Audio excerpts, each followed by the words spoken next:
because I selected the entire, so that's why it didn't give me an error. But if I change something, it would give me an error. So another big difference between VLOOKUP and XLOOKUP is the extra things that you are seeing at the end.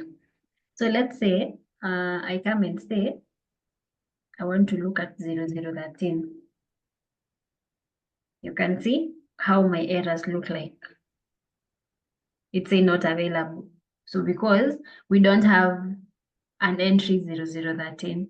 So if you are using XLOOKUP, the beautiful thing with it, it has error handling issues that you can be able to handle an error within it. Remember when we're using the if error?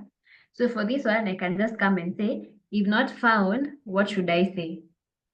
I will just return to the person, enter a correct ID.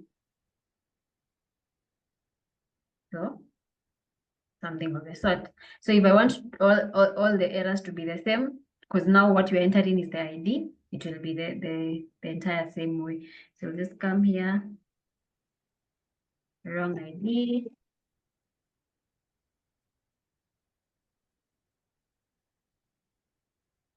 Same thing here.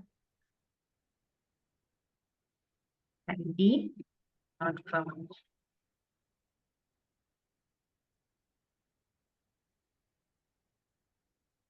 Esther, how do you look for a function that is